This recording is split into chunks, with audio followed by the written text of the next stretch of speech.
गोविंद शिल्प घेऊन येत आहे 79 ट्विन बंगलोचा भव्य दिव्य पंढरपुरातील एकमेव प्रकल्प। आमच्या प्रकल्पाची वैशिष्ट्ये मनाला शांती देणारं महादेवाचं मंदिर, मुख्य रस्ता सुमारे 30 फुटांचा, अंतर्गत रस्ता सुमारे 20 फुटांचा, ग्रामपंचायत योजनेचा प्रत्येक बंगलोजला स्वतंत्र नळ, सांडपाण्याची सुरक्षित विल्हेवाट, सर्व टाइल्स ग्लॉसी आणि नामांकित कंपनीच्या, सर्व स्टँड खिडक्या चौकटी सुपर ब्लॅक ग्रेनाइट, दोन्ही अटॅच बाथरूम पूर्णपणे टाइल्स, पंतप्रधान हर घर नल योजना पूर्णत्वाकडे, bathroom basin kitchen CP fittings Jaquar कंपनीचे, स्प्रिंकलर पूर्णपणे जिंदाल कंपनीचे, 1000 लिटर पाण्याची टाकी, 150 लिटर सोलर वॉटर हीटर सोबत वॉटर प्युरिफायर, प्रत्येक बंगलोजला स्वतंत्र पार्किंग, दर्शनीय भाग पूर्णपणे डॅटो टाइल्स, टाटा प्रवेश कंपनीचे आकर्षक भक्कम दरवाजा, फुटी उंचीचे सुरक्षित कंपाऊंड। मग विचार काय करताय? गोविंद शिल्प, पत्ता गट नंबर 95, हॉटेल अंगण शेजारी, टाकळी रोड, पंढरपूर। जीवन संपवत आहे असा मेसेज आईला पाठवला, तोच स्टेटस व्हॉट्सअपला देखील ठेवला आणि 2 जिवलग मित्रांनी स्वतःला संपवलं।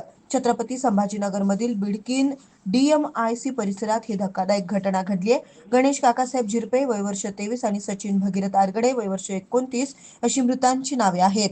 2 जिवलग मित्रांच्या अकाली एक्झिटमुळे परिसरात हळहळ व्यक्त होतीये। बिडकीन DMIC पैठण परिसरात मंगळवारी काही जण मॉर्निंग वॉक करत होते तेव्हा रस्त्याच्या कडेला 2 तरुण बेशुद्ध अवस्थेत असल्याचं दिसलं। त्यांनी तात्काळ पोलिसांना याबाबत माहिती दिली। पोलीस घटनास्थळी दाखल झाले असता त्यांना दोन्ही तरुण मृत असल्याचं आढळलं। घटनास्थळावर MH20 FX 6845 क्रमांकाची दुचाकी आढळली, तसेच 2 मोबाईल, 2 पाण्याच्या बाटल्या, 2 ग्लास आणि विषारी औषधाचा डबा आढळला।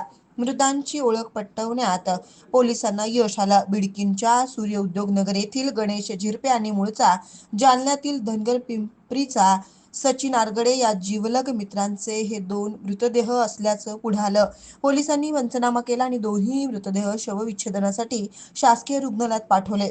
पोलिसांनी सांगितलं की त्या रात्री दोघांनी 2 पाण्याच्या बाटल्या, 2 विदेशी दारूच्या बाटल्या आणि विषारी औषधाचा डबा सोबत घेतला होता। दोघे एका दुचाकीवर बसून DMIC परिसरात गेले आणि तिकडेच जीवन यात्रा संपवली। मात्र दोन्ही तरुणांनी एकाच वेळी मृत्यूचा मार्ग का पत्करला याचं कारण अद्याप स्पष्ट झालं नाही। बिडकीन पोलीस अधिक तपास करतायत। गणेश झिरपे यांची आई लग्न सोहळ्यात केटरर्सकडे स्वयंपाकाचं काम करते। या दोन्ही तरुण हॉटेल कामगार असल्याची प्राथमिक माहिती मिळते आहे। त्यांनी अचानक टोकाचं पाऊल उचलल्यानं दोन्ही कुटुंबावर दुःखाचा डोंगर कोसळला आहे। ताज्या घडामोडी पाहण्यासाठी आमच्या YouTube चॅनलवरील PVR म्हणजेच पंढरी वार्ता या न्यूजला सबस्क्राईब करा आणि शेजारील बेल आयकॉनवर क्लिक करा।